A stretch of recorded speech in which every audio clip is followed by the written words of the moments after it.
Hola, buenas tardes.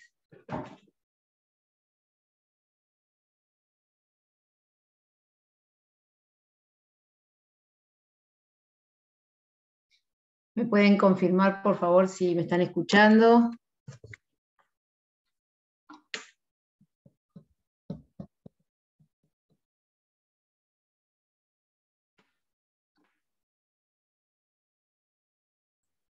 Buenas tardes, profesora.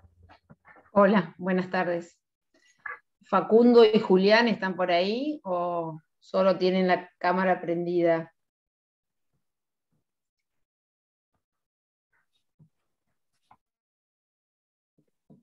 Acá estoy, doctora. Bueno, por lo menos para que seamos tres, o sea, que no se haga tan aburrido. El tema que me toca dar hoy es procedimiento sucesorio, unidad 9, puntos 1 y 2. ¿Algunos ya dio procesal? ¿Parte especial? No, yo todavía no, profe. Bueno. ¿Julián? No, yo tampoco. Bien. Bueno, hay algunas cosas que las van a volver a ver entonces, pero que forman parte también de esta materia, pese a no ser específica. ¿Por qué? Porque como en otras instituciones que han estado estudiando ustedes en este cuatrimestre, el Código Civil y Comercial introduce normas que van más allá de las normas de fondo y pasan a ser normas de fondo, de proceso sucesorio, que si bien su constitucionalidad en algún momento pudo estar discutida, porque todo lo que tiene que ver con las normas de forma corresponde a las provincias, porque son derechos no delegados a la nación, la intención de unificar y garantizar las instituciones de fondo que legisla el código hace de que se hayan introducido una serie de normas relacionadas efectivamente también con el proceso sucesorio. Para estudiar este tema y responder, diríamos, a los puntos que ustedes tienen en el programa, van a tener que utilizar tanto el Código Civil y Comercial como el Código de Procedimientos, porque algunas cosas están legisladas en los dos en forma similar, y en algunas cosas que seguramente verán mañana puede haber algún tipo de contradicción también. Pero la idea es unificar a nivel nacional y que las pautas principales de aplicación de las instituciones de fondo no sufran un menoscabo por alguna norma provincial de procedimiento. Entonces, en principio tenemos que decir que el procedimiento sucesorio tiene varias finalidades, pero en definitiva es, en primer lugar, determinar quiénes son los beneficiarios o los continuadores de la persona del causante a través de la aprobación del testamento o el reconocimiento de la calidad de herederos, que ustedes han ido viendo a través de esta última parte de la materia, y también la determinación de cuál es el haber líquido que se va a distribuir entre estos herederos. Para eso hay que seguir una serie de procedimientos, que es lo que vamos a empezar a ver hoy, y que la finalidad es esa. El código estableció, el Código Civil, hay una especie de definición en relación a qué es el proceso sucesorio, o en realidad a qué es el objeto, que está descrito en el artículo 2335 del Código, que dice que el proceso sucesorio tiene por objeto identificar a los identificar a los sucesores, determinar el contenido de la herencia, cobrar los créditos, pagar las deudas, legados y cargas, rendir cuentas y entregar bienes. Es decir, una serie de operaciones que hay que cumplir para llegar a la finalidad última de todo lo que estudiamos en el derecho sucesorio, que es transmitir el patrimonio de una persona que fallece.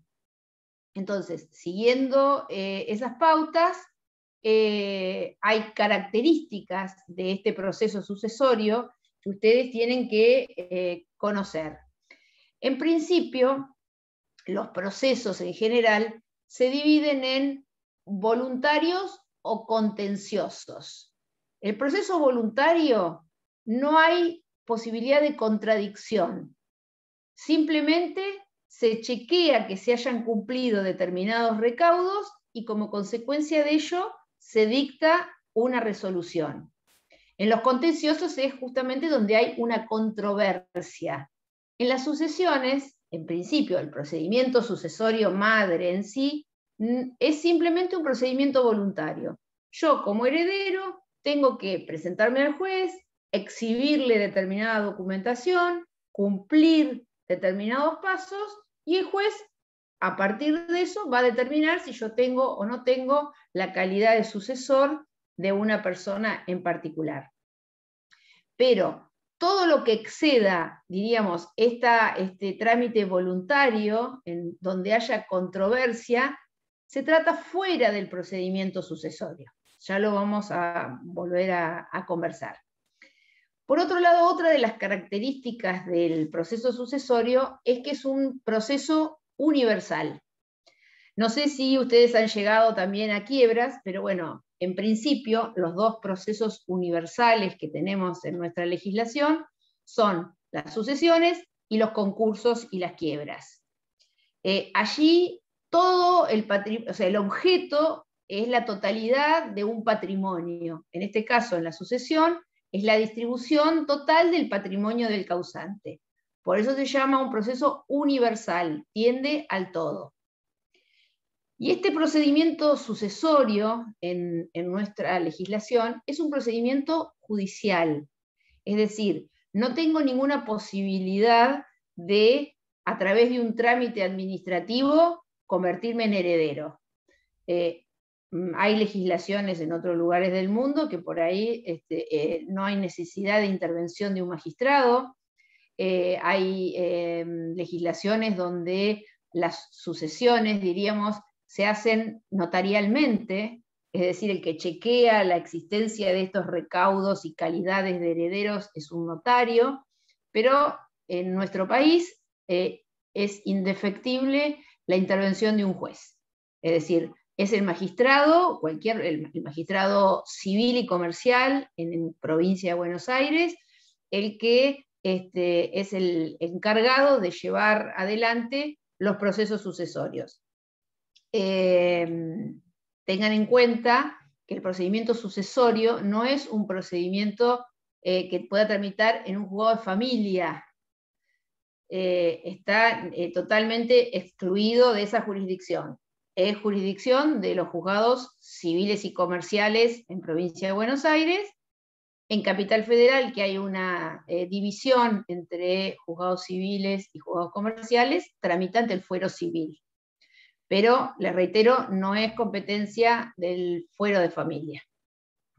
Entonces, como decíamos, a partir del artículo 2335 del Código, primero tenemos que identificar quiénes son los sucesores, determinar cuál es el contenido de la herencia, cuáles son los bienes bienes o derechos que se van a transmitir. Si el causante fuera acreedor, cobrar esos créditos que luego van a integrar el patrimonio que se va a transmitir a los herederos, hacer todas las operaciones de pagar las deudas, los legados, las cargas, las rendiciones de cuentas que pudiere corresponder, y por último, o sea, el último estadio, diríamos, de este proceso, es la entrega de bienes. Esa entrega de bienes se hace a través de la operación que se llama partición. Creo que todavía, me parece que en el programa es algo que van a tener, supongo, dentro de esta semana, pero es la finalización del proceso. Es decir, la entrega, la división entre los herederos que corresponda, de acuerdo a la categoría que tengan, de los bienes que queden. ¿Por qué? Porque antes de repartir hay que pagar. O sea, estos ya son principios que vienen del derecho romano. Primero tengo que pagar las deudas y lo que queda se reparte. Si no, no hay posibilidad de tener un proceso sucesorio terminado completo. Algo que, bueno, creo que está marcado también en el programa, tienen que diferenciar entre la apertura de la sucesión y la apertura del trámite del proceso sucesorio. La apertura de la sucesión, eso ya lo hemos visto hace unas cuantas clases, se produce con el fallecimiento del causante. En cambio, la apertura y trámite del proceso sucesorio, no hay un tiempo para hacerlo. O sea, no es que yo tengo que, fallece una persona y tengo que iniciar el procedimiento sucesorio, el proceso sucesorio en X tiempo. Esa es una duda que muchas veces tienen los clientes o, bueno, los amigos cuando uno es abogado, y es una pregunta, diríamos, bastante habitual. ¿Cuánto tiempo tengo para iniciar la sucesión, el proceso sucesorio? Bueno, no hay un tiempo. Va a depender de la situación que se presente. A veces pasa que los herederos están determinados a priori porque son los herederos forzosos, no hay conflicto entre ellos, no hay acreedores, no hay necesidad de ejercer ningún tipo de acción para preservar el patrimonio. Entonces, en esos casos de tranquilidad, diríamos, de la situación, a veces pasan muchos años hasta que se abre un proceso sucesorio. A veces también es una cuestión económica, porque el procedimiento, si bien la primer parte del proceso no es digamos que exija un gasto importante, porque los edictos son una cosa relativamente accesible, lo mismo que los informes que hay que pedir al momento de iniciar la sucesión, pero bueno, todo el tema, diríamos, la culminación del proceso con la partición sí implica un costo importante, porque no solo hay que pagar honorarios de abogados, tasa y sobretasa de justicia, el impuesto a la transmisión gratuita de bienes, que bueno, algunos lo conocen como el impuesto a la herencia, y después todas las diligencias y gestiones que hay que hacer ante el registro de la propiedad inmueble o ante el registro de la propiedad automotor, que también demandan un costo importante. Entonces, al no ser una cosa accesible, cuando no hay conflicto, muchas veces se dilata. O en el caso de los padres de una persona, los hijos esperan a que fallezcan los dos para empezar la sucesión. O sea, esa es otra de las situaciones habituales, diciendo, bueno, mientras que viva papá o mientras que viva mamá, que siga manejando todo, si no hay ninguna necesidad de disponer de algo, bueno, se mantiene el statu quo así y bueno, en otro momento se hace. Pero lo importante que tienen que tener presente es que la apertura de la sucesión es inmediata al momento del fallecimiento del causante. La apertura del proceso sucesorio, al ser un procedimiento voluntario, se hace en cualquier momento. Obviamente que hay que estar atento, diríamos, a que ninguna otra persona esté poseyendo algún bien que pueda generar en una prescripción adquisitiva o en la pérdida de algún derecho por no ser ejercido en tiempo y forma. Pero sacando esas circunstancias, pueden permanecer muchos años sin abrir el proceso. El proceso sucesorio tenemos dos etapas, diríamos, delimitadas. La primera etapa es la parte personal, es decir, la parte en la que determinamos quiénes son los herederos, que es hasta la declaratoria de herederos o el auto de aprobación del testamento, en el caso de la sucesión testamentaria. Es en ese momento, en esa etapa, donde en principio no se trata, no hay temas relacionados con bienes, sino con individualizar las personas. Y la segunda etapa sí ya es, una vez que nosotros tenemos la declaratoria de herederos, que dice que por el fallecimiento de determinada persona le va a suceder tal o tales otras, por imperio de la ley o porque han sido beneficiadas en un testamento, ahí viene la parte donde se hacen las operaciones relacionadas con los bienes. Por ejemplo, el inventario, todo esto lo van a ver mañana en detalle. El inventario, es decir, cuáles son los bienes que ingresan a esta sucesión. El avalúo es saber cuánto valen esos bienes, porque si yo no tengo determinado qué es lo que tengo para repartir y cuánto vale, no voy a poder avanzar en la división, la partición y la posterior adjudicación en distintas hijuelas. Es decir, cómo reparto lo que hay entre los beneficiarios. Ya van a ver que la etapa, digamos, personal, indefectiblemente tiene que ser judicial. No hay otra persona que no sea un juez que pueda declarar herederos o aprobar un testamento. En cambio, la parte patrimonial hay que distinguir, diríamos, si existen personas incapaces o con capacidad restringida. En ese caso también esa etapa de bienes tiene que ser judicial, pero si no hay ningún sujeto a proteger, esta segunda etapa también se puede hacer en forma privada. Ya se los van a explicar en las clases subsiguientes. Dentro de las sucesiones, ya han venido escuchando todo este último mes, que tenemos las sucesiones intestadas, es decir, aquellas donde no hay un testamento, o bien, habiendo un testamento, se nulifica, hay una declaración de indignidad, o los herederos testamentarios deciden no aceptar la herencia. Entonces, el trámite va por el de sucesión intestada o ad intestato. En este caso, todo el que se presente a querer hacer valer un derecho sucesorio tiene que probar cuál es su vínculo con el causante. Es decir, si soy el padre, el hijo, el hermano, el primo, dentro del orden sucesorio, se acredita obviamente a través de las partidas, y por supuesto, siempre que se inicie una sucesión, hay que tener la partida de defunción del causante. Sin partida de defunción no hay posibilidad de abrir ningún proceso.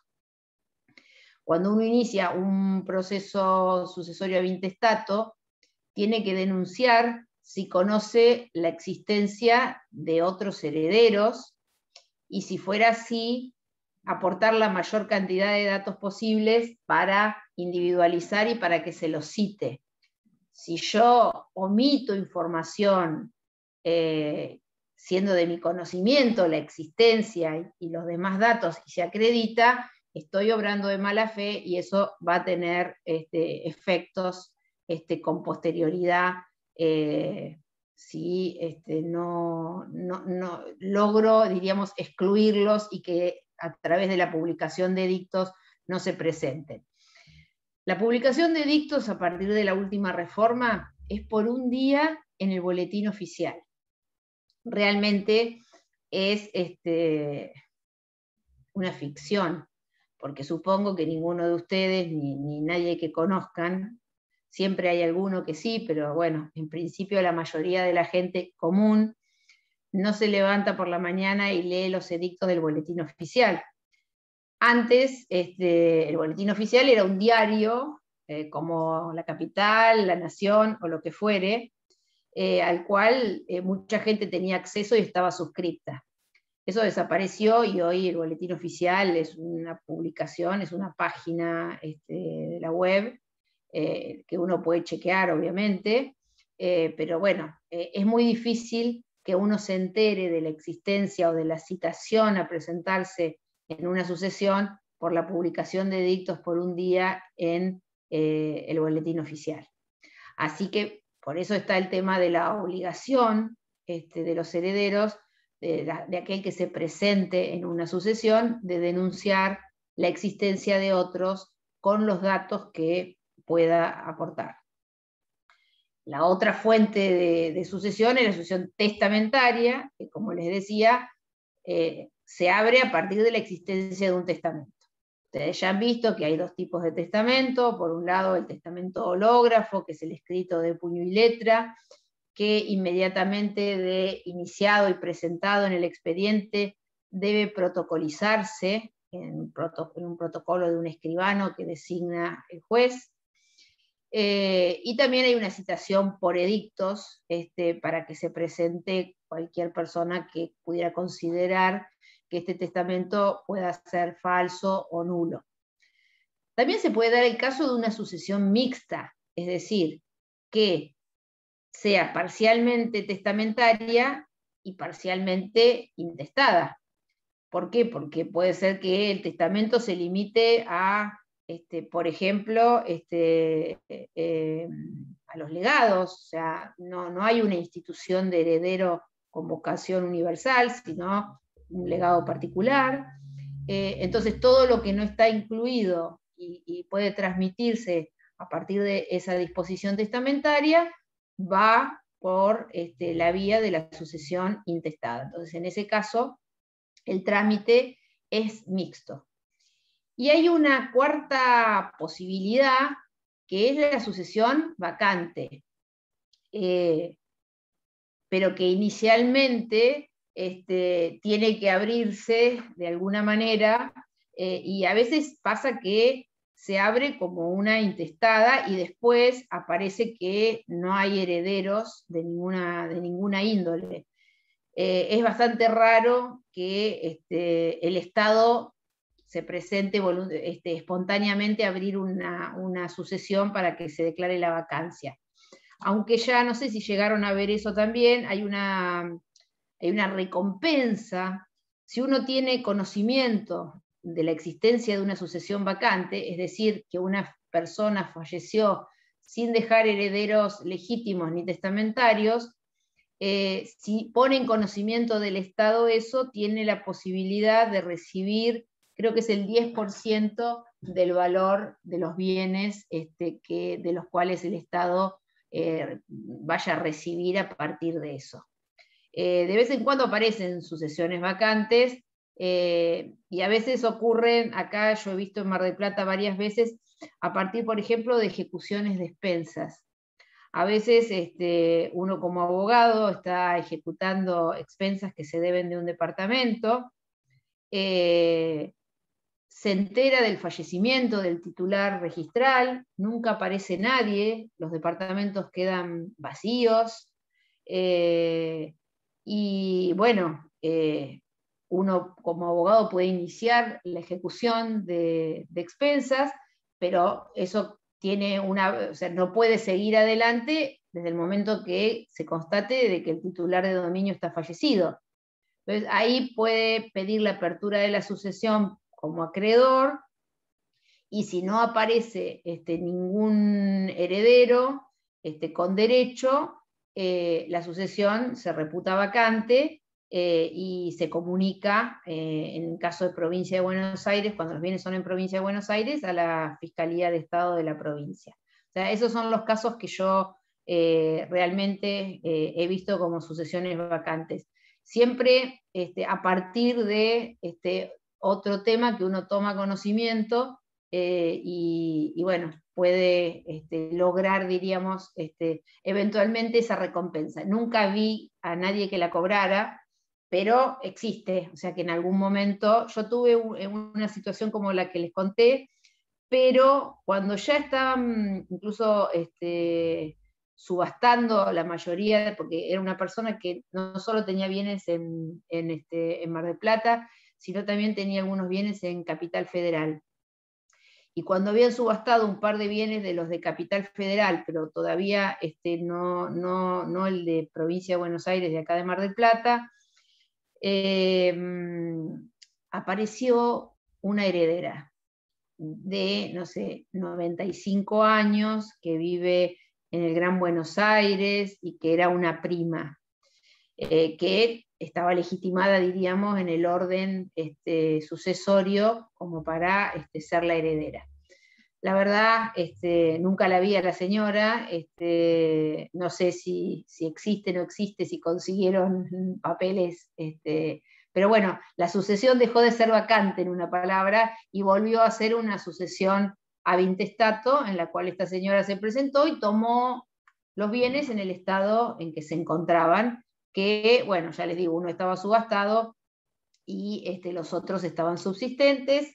Con nosotros se presentó, pagó las expensas que se debían y bueno, y terminamos, diríamos, revirtiendo esa vacancia.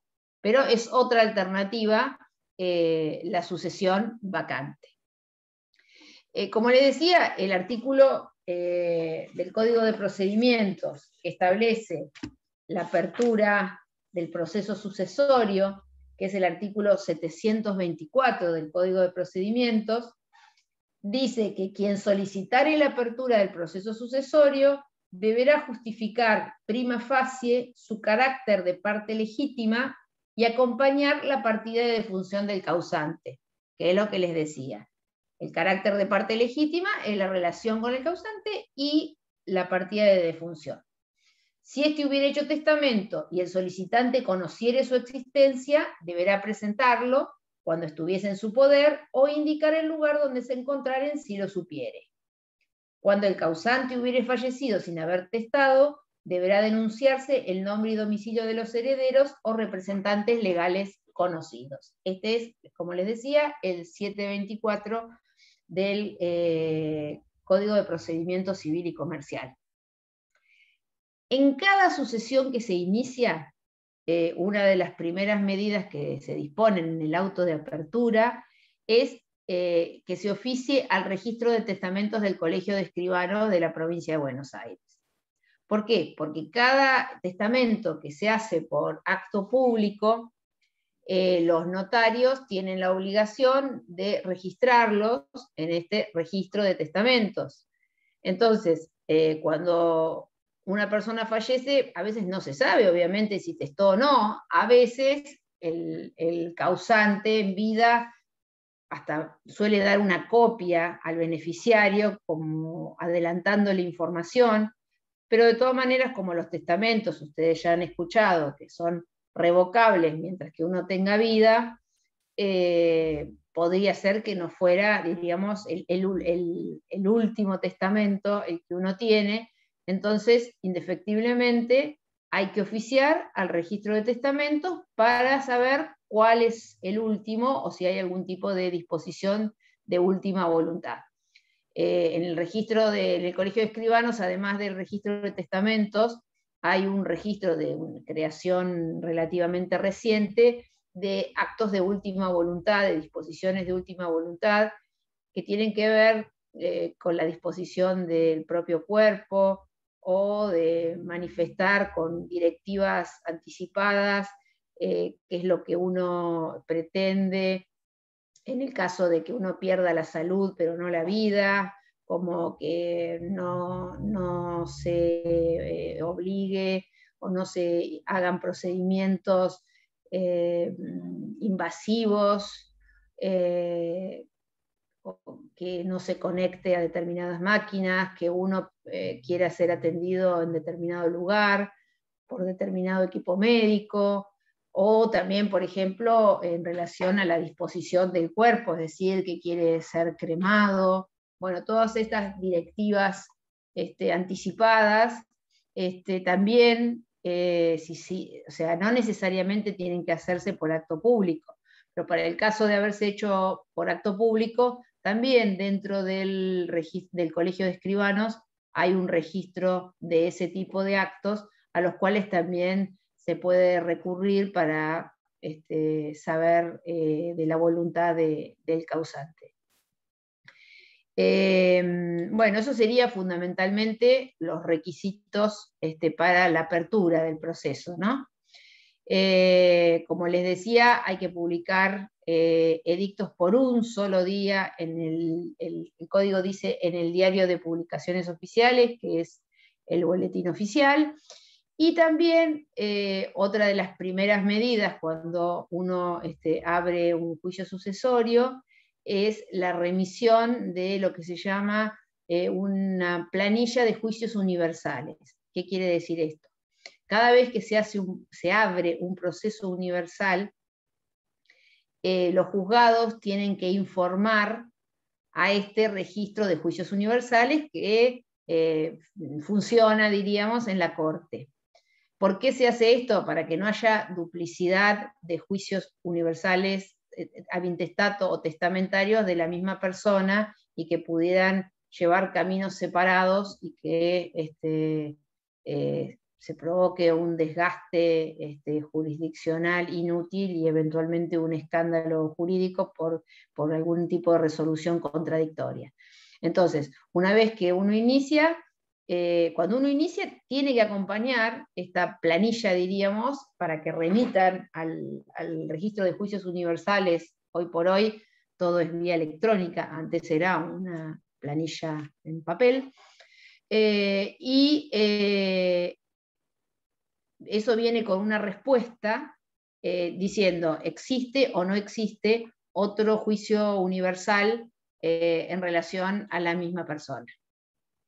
Ya vamos a ver cómo opera cuando hay más de un juicio, ¿no? Pero bueno, en principio entonces esos son los requisitos de iniciación. Ahora bien, ¿dónde tengo que iniciar el proceso sucesorio? ¿Cuál es el juez competente? Bueno, la respuesta la da el código en el artículo 2336, que dice que la competencia para entender en el juicio sucesorio corresponde al juez del último domicilio del causante. En principio, esa es, diríamos, la regla principal. Último domicilio del causante es el lugar donde va a estar el juez competente para la apertura de la sucesión. ¿Cuál es el último domicilio del causante? Bueno, el lugar de su residencia habitual, porque puede ser que por un motivo, por ejemplo, de enfermedad, la persona se haya trasladado en el último tiempo de su vida a otra ciudad para recibir el tratamiento médico, o inclusive a otro país, podría ser también. Entonces, lo que corresponde determinar es cuál es su último lugar de residencia habitual o el lugar donde desarrollaba su actividad económica o profesional. Entonces, eso es lo que determina la competencia, el lugar. O sea, no necesariamente el lugar de fallecimiento, sino el lugar del último domicilio del causante. Esto en normas de derecho sucesorio interno, pero el mismo artículo, en la última parte, dice, sin perjuicio de lo dispuesto en la sección 9, capítulo 3, tomo 4 del libro sexto, que son los artículos 2643 del Código y 2644, que es importante saberlo porque hoy por hoy, con la globalización y la gente que se mueve por el mundo, se dan también muchas veces casos de personas que tienen domicilio en un lugar y tienen bienes en otro. No todo el mundo, de los pocos que tienen bienes en un solo país. Entonces, cuando hay un tema de derecho internacional, o sea, distintos puntos de conexión, hay que elegir primero dónde corresponde que se tramite el juicio sucesorio y después cuál es la ley aplicable.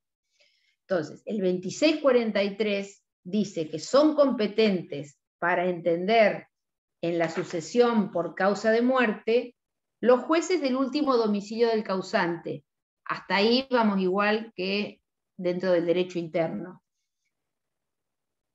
O, dice el artículo, los del lugar de situación de los bienes inmuebles en el país respecto de estos. ¿Qué quiere decir? Que si una persona fallece en España, pero tiene bienes en la ciudad de Mar del Plata, podría optar por tramitar el juicio sucesorio en el lugar de su domicilio o en el lugar de situación de los bienes dentro del país, pero sí, si decide tramitar acá la sucesión, solamente se van a poder incluir los bienes que existen en nuestro país. Eso en relación a la competencia, o sea, ¿qué juez va a entender? El artículo siguiente, el 2644, habla de el derecho aplicable, porque no necesariamente el juez competente aplica su propio derecho, sino que hay que determinar qué derecho se aplica. Entonces, el 2644 dice que la sucesión por causa de muerte se rige por el derecho del domicilio del causante al tiempo de su fallecimiento. Respecto de los bienes inmuebles situados en el país, se aplica el derecho argentino. Es decir, tramite en Argentina o tramite en España, respecto de los bienes que están en Argentina, el derecho aplicable es el argentino. Puede tramitar allá con la aplicación de nuestro derecho, o bien puede abrirse una sucesión acá en relación a los bienes que están situados acá, y obviamente se aplica el derecho argentino. ¿Está claro? ¿Se durmieron? Sí, está claro. Está claro, profe, sí. Bueno, ténganlo en cuenta porque eso se suele preguntar, ¿no? Para que sepan qué pasa en una situación, sin perjuicio de que seguramente todo esto lo van a ver el día que cursen Derecho Internacional Privado, que les deseo suerte, porque para mí por lo menos fue la materia más difícil que tuve que estudiar. Pero bueno, es importante saberlo, ya les digo, no son muchos los casos de derecho internacional que uno puede aplicar en la profesión viviendo en Mar del Plata, pero sí, si uno trabaja en otro lugar, se pueden dar, y cada vez se dan más y cada vez aparecen más consultas, también a partir de gente argentinos residentes en otros países.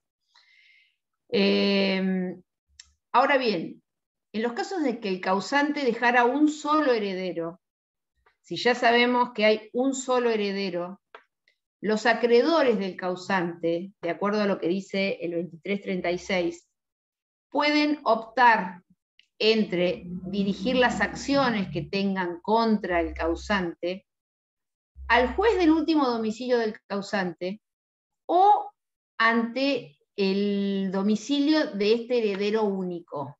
¿Sí? Hay una opción únicamente para el caso del heredero único. Hay una posibilidad también dentro de prorrogar la competencia únicamente dentro de la misma provincia.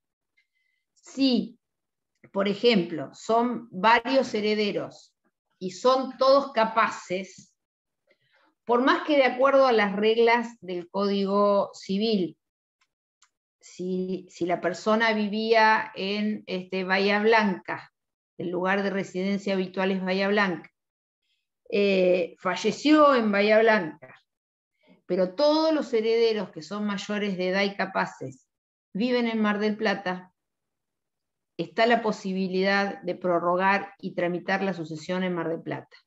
Pero les reitero, solo es prorrogable dentro de la provincia de Buenos Aires y con todos los herederos presentes y capaces. Si se omite alguno y ese heredero se opone a esta prórroga, tiene que volver la competencia al juez del último domicilio. ¿Sí? Bien. Ahora pasamos a otro tema que es el fuero de atracción. Alguna vez por ahí habrán escuchado esto del fuero de atracción fatal. ¿Qué pasa? en los procesos universales, como les decía, los concursos o las quiebras o las sucesiones, son los únicos procesos universales que tenemos en nuestro derecho, existen normas por las cuales se asigna la competencia para tratar determinado tipo de acciones a un juez diferente del natural, que es este juez ante el cual tramita este proceso universal.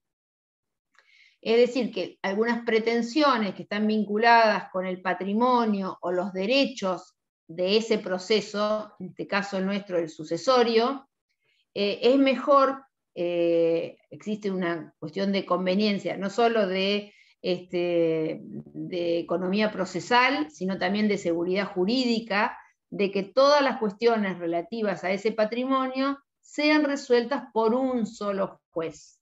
Entonces hay un desplazamiento de la competencia hacia el juez de la sucesión. Eso es lo que se conoce como fuero de atracción. Y ese fuero de atracción funciona aún en aquellos procesos en los cuales ya hay sentencia, pero que todavía están en etapa de ejecución. Porque no puede considerarse que un expediente está totalmente terminado con la sentencia. La sentencia, digamos, es una etapa. Después viene la etapa de ejecución o de cumplimiento. Entonces puede haber procesos en los cuales hay sentencia, pero se están ejecutando todavía, en los cuales también rige el fuero de atracción. Como le decía, la idea es concentrar ante el mismo juez todas las demandas relacionadas con la transmisión de los bienes hereditarios, y eso ¿qué hace? Que se pueda facilitar la liquidación de la herencia, el pago de las deudas, la división de bienes, es decir, todo debe tramitar ante el mismo juez. Y este fuero de atracción es de orden público, es decir, no puedo yo, por acuerdo de partes, por decisión de uno, por petición de otro, dejarlo sin efecto, sino que, como ya vamos a ver, es el 2336, ya se lo voy a leer, no puede dejarse de lado y lo puede declarar el mismo juez de oficio. No solo debe ser a pedido de parte ni nada, o sea, al ser algo de orden público, puede ser a pedido o si lo advierte el mismo juez, directamente hacer el planteo, ¿no? Y el artículo dice que el mismo juez, que es competente en el proceso sucesorio, conoce de las acciones, y ahí empieza a enumerar, ¿no? De petición de herencia, de nulidad de testamento, de los demás litigios que tienen como motivo la administración y liquidación de la herencia, de la ejecución de disposiciones testamentarias, del mantenimiento de la indivisión, de las operaciones de partición, de la garantía de los lotes entre los copartícipes y de la reforma y nulidad de la partición. Bueno, esta enumeración no es taxativa. Si bien, o sea, si uno tiene que individualizar un artículo donde se plantee este fuero, ustedes verán que de lo que leí en ningún lado dice fuero de atracción, pero este hecho de que el mismo juez tenga que conocer estas acciones es lo que traducido se denomina fuero de atracción. Pero ya, como les decía, no son taxativas estas acciones que yo enumeré, sino que hay otras acciones que también son atraídas y que ahora les voy a comentar. Entonces, el fuero de atracción es una situación excepcional. ¿Por qué? Porque altera las reglas normales de la competencia. De acuerdo al tipo de acción, uno tendría, si estuviera fuera de este proceso universal, determinada competencia territorial, de turno, de materia, el juez, lo que llamamos el juez natural, y que por lo tanto no se debería mover de ahí, pero a partir de la existencia de este proceso universal de sucesión, son atraídas. como les decía, son de orden público, imperativo, no se pueden dejar de lado, son irrenunciables. Y lo importante que tengan en cuenta es que este fuero de atracción es de carácter pasivo. ¿Qué quiere decir eso? Que solo comprenden las acciones, estas que enumeramos, cuando la sucesión es parte demandada. Cuando un heredero va a demandar fuera de la sucesión, es el heredero el que demanda como continuador de la persona del causante, por ejemplo, reclama un crédito del causante, esa acción no es atraída. El fuero de atracción solo funciona cuando la sucesión es parte demandada. ¿Está claro? Y en las acciones de carácter personal. Cuando estudiaron obligaciones habrán visto que hay acciones de carácter personal, hay acciones reales y hay otras. Bueno, las acciones reales, como son la reivindicación, las acciones negatorias, inhibitorias, bueno, ese tipo de acciones no son atraídas por el proceso sucesorio, únicamente las de carácter personal. Y este fuero de atracción tampoco es permanente e ilimitado, sino que tiene una duración limitada, que es hasta la aprobación, hasta la partición, o hasta que se inscriban los bienes a nombre de los herederos. O sea, obviamente, diríamos, la primera operación es la partición, y como consecuencia de la partición se hacen las inscripciones.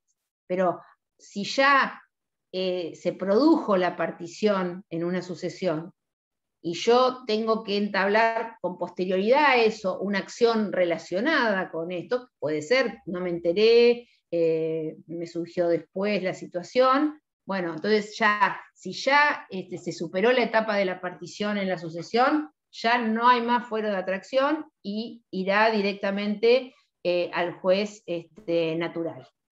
Dentro de estas acciones, diríamos, personales, bueno, todo lo que tenga que ver con las disposiciones de los testamentos, la nulidad, la interpretación, cualquier diferencia que los herederos tengan entre ellos en cuanto a su porcentual, por ejemplo, la inclusión o exclusión de bienes, porque si eran propios del causante o no, si eran de alguno de los herederos estaban confundidos.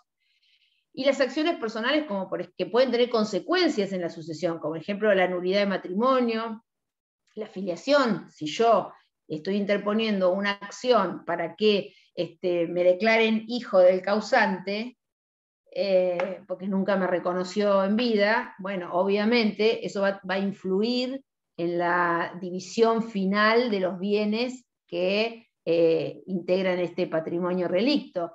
Entonces, esa acción personal de filiación contra el causante tiene que tramitar necesariamente dentro de, con el funcionamiento de este fuero de atracción ante el juez del sucesorio.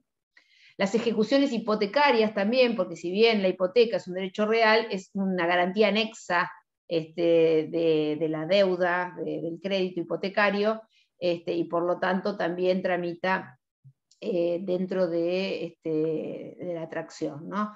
Los juicios de escrituración relacionados con algún boleto de compraventa que hubiera suscrito con el causante, las ejecuciones de expensas, en algún momento hubo una discusión, un gran debate, si las acciones de expensas eran acciones reales o no, pero bueno, eso ya en los últimos años está superado, y si de pronto yo estoy haciendo una ejecución de expensas y fallece el causante, el dueño de la propiedad, mi ejecución de expensas va a ser atraída por el fuero de atracción del sucesorio, y va a dejar de tramitar donde está y va a ir al mismo juzgado. No quiere decir que todo se vaya a unir en un solo expediente, sino que tramitarán todos estos atraídos por expediente por separado, pero dentro, con el mismo criterio con el juez que va a resolver. Ahora bien, hay acciones, como les decía, que no son atraídas. Todo lo que tenga que ver con las acciones reales, reivindicación, confesión, interdictos.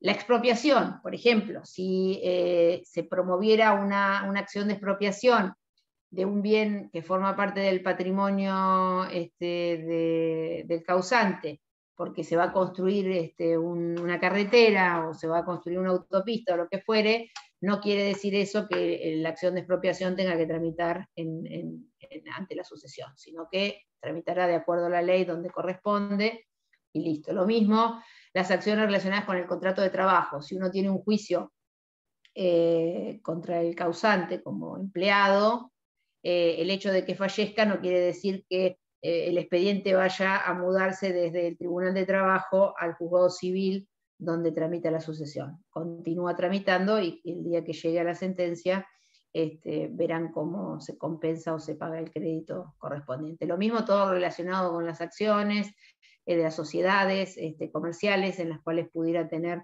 alguna vinculación el causante. En ese caso tampoco son atraídas estas acciones por el sucesorio. Otro tema es el de la acumulación de procesos. Como les decía, hay una posibilidad de que se inicien al mismo tiempo o en un corto periodo varios juicios sucesorios de la misma persona. Ahí tenemos que recurrir al 731 del Código de Procedimientos. ¿Bigamia era, que profe? habla... ¿Cómo? ¿Bigamia era? ¿O bígamo, que se le decía? ¿Quién? ¿Quién es bígamo? No, lo que con respecto a eso de... Uy, perdón, no, me confundí todo, perdón. No, acá todavía de bigamia no tenemos nada. Puede haber algún causante bígamo, pero eso forma parte de otro problema. En la sucesión, eso primero lo tenemos que resolver en la parte de familia. No, yo ahora les hablaba de acumulación.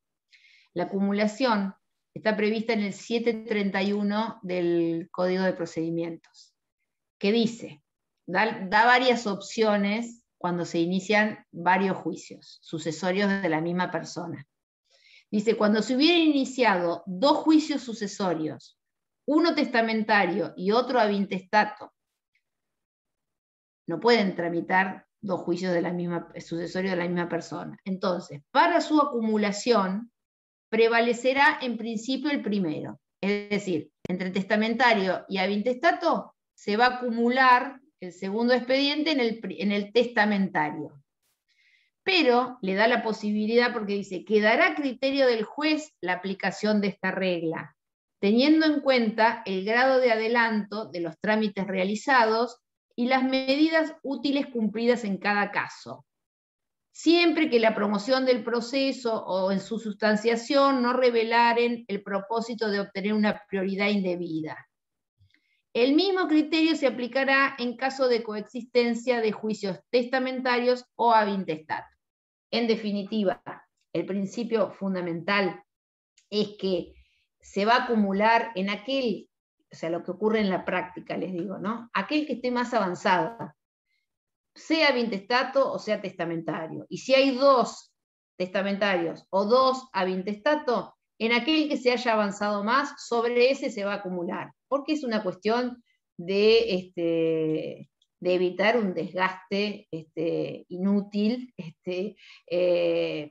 siguiendo, diríamos, no, todos los ab intestato tienen que acumularse con los testamentarios, o no, es siendo el mismo causante, en la misma jurisdicción que corresponda, ¿no? Por distintos interesados, lo que vale es acumular los expedientes en uno solo para que se unifique lo que hay que liquidar, se determine quiénes son los que van a recibir, y con eso se evita se aplican los principios de economía procesal, se evitan resoluciones contradictorias, y bueno, el criterio es de lógica, o sea, el que está más avanzado es el que tiene que priorizar, y sobre ese proyectar el otro, ¿no? Si ya en uno se publicaron edictos, realmente volver a publicar edictos es un desgaste inútil. Puede ser que también se hayan iniciado en distintas jurisdicciones. En el caso de distintas jurisdicciones la cosa es diferente, porque si ahí en ese caso el conflicto va a estar en cuál es realmente el último domicilio del causante. No puede haber sucesiones del mismo causante en 2 jurisdicciones diferentes, sacando este caso que hablamos de la jurisdicción internacional y los bienes que puedan existir en Argentina. Pero lo que hay que determinar es cuál es el último domicilio del causante, y ese es el juez que va a seguir siendo competente, más allá del adelanto que pudiera tener. Es decir, el juez que se considera competente tiene que solicitar la inhibición del incompetente, o el que se siente incompetente, inhibirse y mandárselo al competente. Esto ocurre porque muchas veces se piensan que alguien no va a reclamar, algún otro heredero, y bueno, y la inician en otra jurisdicción, y va pasando el tiempo, y van adelantando, y bueno, se suele hacer alguna trampita de esas, a veces porque al abogado le queda más cómodo otra jurisdicción, y bueno, hay que hacer los planteos que correspondan, y plantear la inhibitoria o la declinatoria según sea la situación. Bueno, esto de inhibitoria y declinatoria son todos temas de derecho procesal que ya los van a estudiar cuando llegue el momento de saber de este tipo de derechos. Por último, el programa habla de medidas de seguridad que se pueden tomar en los procesos sucesorios. Aquí también hay normas, tanto en el Código de Procedimientos como en el Código Civil. Estas medidas de seguridad se pueden plantear ante el juez antes de iniciar el proceso sucesorio, o bien en cualquier etapa del proceso iniciado, o después me doy cuenta de que necesito alguna medida para proteger el patrimonio y se la pido al juez que ya está interviniendo. En primer término, el artículo 725 del Código de Procedimientos en lo civil y comercial de la provincia dice que a petición de parte interesada o de oficio, lo de oficio es bastante raro en una sucesión, en general los jueces civiles de oficio en temas absolutamente económicos como es una sucesión no toman ninguna medida, pero bueno, tienen la posibilidad. El juez dispondrá las medidas que considere convenientes para la seguridad de los bienes y la documentación del causante. Y dice, el dinero, los títulos, acciones y alhajas se depositarán en el Banco de la Provincia de Buenos Aires. Respecto de las alhajas, se adoptará la misma medida, salvo que los herederos decidieran que quedaren bajo su custodia. ¿Qué quiere decir? Bueno, el juez puede disponer todas las medidas de seguridad que crea convenientes. Todo lo que sea líquido, como es el dinero y los títulos, tienen que ir a una cuenta en el Banco de la Provincia de Buenos Aires, que es el banco oficial. Da la posibilidad de que, si existen alhajas, los herederos pueden quedársela bajo su custodia. La realidad es que si hay alhajas y los herederos están peleados entre sí, no hay alternativa que depositarlas en una caja de seguridad. Si no, las alhajas nunca aparecen en las sucesiones. Si hay posibilidad de ser repartidas, porque nadie tiene interés en pagar tasa de justicia, impuesto a la transmisión gratuita de bienes sobre alhajas que por ahí son fácilmente realizables, no requieren, diríamos, no son registradas, entonces uno se pone de acuerdo con el otro, las vende y no paga impuestos, diríamos, ni honorarios. Lo más traumático de las sucesiones son los impuestos. Entonces, bueno, esto de que se pueden poner de acuerdo es un poco utópico. Si están de acuerdo, las alhajas no van a aparecer en la sucesión. Pero puede ser, hoy por hoy ya la gente tiene cada vez menos alhajas, pero la gente de antes, con cierta capacidad adquisitiva, las mujeres eran de tener alhajas de oro y a veces relojes, los hombres también, de mucho valor. y muchas de esas cosas terminaron en cajas de seguridad como una forma de protección, porque ustedes saben que si encima a uno le entran a robar y le encuentran alhajas o lo que sea, o le están buscando alhajas o le ven alhajas, los riesgos son grandes y la verdad que tampoco se pueden usar demasiado por el riesgo que implica, porque uno anda con una alhaja y puede ser víctima de algún delito. Entonces a veces pasa que cuando fallece alguien y hay algún conflicto, cuando se va a las cajas de seguridad de los bancos, suelen aparecer alhajas. Cada vez menos. Y bueno, y es todo un engorro porque hay que conseguir tasadores, pesar, etcétera. No es sencillo. Dentro de estas medidas están, por ejemplo, medidas de conservación y determinación de la masa, y la más clásica es el inventario. Yo, para poder preservar todo lo que hay adentro de una casa, por ejemplo, tengo que inventariarlo. Ese inventario se hace con la intervención de un oficial o sea, una orden judicial, una intervención de un oficial de justicia, y en Provincia de Buenos Aires, a partir de una acordada de la Corte, tiene que intervenir un notario, es decir, que el inventario lo hace un escribano. Y si hay bienes que puedan ser susceptibles de pérdida o destrucción, se puede hacer el tema de, como medida, el depósito en un lugar seguro. Dependerá del tipo de bien, el lugar donde se deposite. Si fuera dinero, el banco, aunque no es lo más seguro entre nosotros, pero bueno, supuestamente así es. También el tema de la conservación o la ubicación de un testamento, o la exhibición, si uno sabe que hay alguien que puede llegar a tener un testamento hológrafo hecho por el causante, puedo pedir algún tipo de medidas, o bien también yo sé que soy legatario, porque así me lo había dicho el causante en vida, y pido que se agilicen, diríamos, las medidas para la ubicación del testamento. Bueno, todas esas son medidas de seguridad en el proceso sucesorio, pero fundamentalmente tendientes a conservar y determinar los bienes que hay, que eso es, ya les digo, muy importante. Después, otra de las medidas también puede ser un tasador en aquellos bienes, por ejemplo, que se deterioran, y que, bueno, que es necesario pedir una tasación y venta inmediata cuando son bienes perecederos. También, como una medida de seguridad, puede ser la designación de un administrador.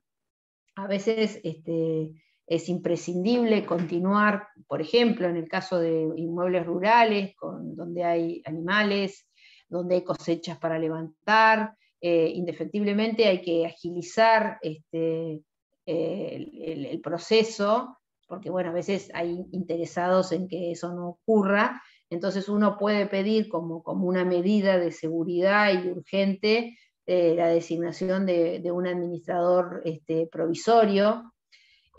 También puede ser un perito contador, si hubiera algún tipo de situación, de medidas relacionadas con acciones, en fin, hay infinidad de medidas, ¿no? Como les decía, tenemos el 725 y también dentro del código, el 2327 habla de medidas urgentes. Y dice, aún antes de la apertura del proceso judicial sucesorio, a pedido de un coheredero, acá ya tiene que justificar su legitimación, el juez puede ordenar todas las medidas urgentes que requiere el interés común. Entre ellas, autorizar el ejercicio de derechos derivados de títulos, valores, acciones o cuotas societarias, la percepción de fondos indivisos, por ejemplo, cobrar un alquiler, el otorgamiento de actos para los cuales es necesario el consentimiento de los demás sucesores, si la negativa de estos pone en peligro el interés común. Por ejemplo, hay un reclamo de un acreedor y no se puede cumplir porque hay uno de los herederos que no está dispuesto, bueno, yo le puedo solicitar al juez como heredero la autorización para que, pese a la falta de consentimiento, como eso pone en peligro el interés común, se pueda otorgar determinado acto. Es decir, hay que complementar y buscar, si uno necesita, si conviene fundarlo en un artículo o en el otro, o en ambos, como antecedentes para poder hacer todo este tipo de actos que pueden resultar urgentes para preservar. Les reitero, los clásicos son el inventario, porque muchas veces tienden a desaparecer algunas cosas, el depósito de aquellas cosas que pueden ser valiosas y hay que preservarlas, o bueno, puede haber un pedido de un interventor o de un interventor informante que reemplace al causante, por ejemplo, en actividades comerciales, hay un negocio en cotitularidad con otras personas, y bueno, es necesario estar al tanto de lo que está ocurriendo ahí. Entonces, como una medida que puede favorecer a conservar el patrimonio relicto, puede ser un interventor. A ver, ¿qué otras cosas podemos...? Bueno, no, en general lo que hay que probar siempre es que hay un patrimonio en riesgo, y bueno, y que si uno no toma esa medida, le va a ocasionar un daño a este patrimonio que ya eventualmente se va a determinar a quién le va a corresponder. Pero yo, como solicitante, acreditando mi calidad de heredero interesado, o también puedo ser un legatario, o algún tipo de beneficiario, un beneficiario con cargo, o puedo saber que he sido designado albacea y lo puedo demostrar. Es decir, cualquier figura que me dé legitimación para peticionar. En eso el juez tiene que ser amplio y puede determinar cualquier tipo de estas medidas y otras, además de la que las dije, que sean convenientes para la preservación del patrimonio. O sea, posibilidades hay, no hay necesario llegar a determinado estadio del proceso, sino que aún antes de iniciado, si yo acredito de alguna manera, puedo lograr que el juez dicte este tipo de medidas. Bueno, esto sería el total de los puntos 1 y 2 de la unidad 9. ¿Tienen alguna duda? ¿Algo que no haya quedado claro? ¿Que quieran que les aclare? No, profe, a mí me quedó bastante claro. Ahora después voy a pasar en limpio todo lo que dijo bien, porque anoté rápido, pero... Y más que nada, el tema de que tengan en cuenta siempre de que en este tipo de temas tienen que leer los artículos del Código de Procedimientos y los del Código Civil. Sí.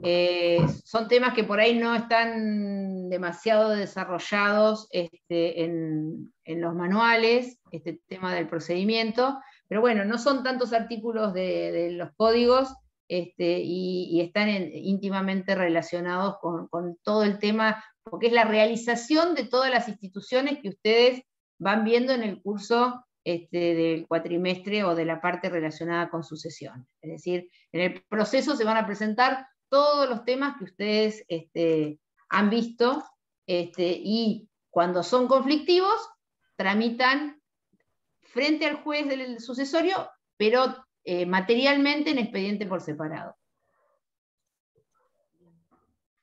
Bueno, si nadie tiene ninguna otra pregunta, los saludo y que tengan buenas noches. Muchas gracias, igualmente. Perfecto, profe, muchas gracias. Hasta luego. Chao, buenas noches. Nos vemos.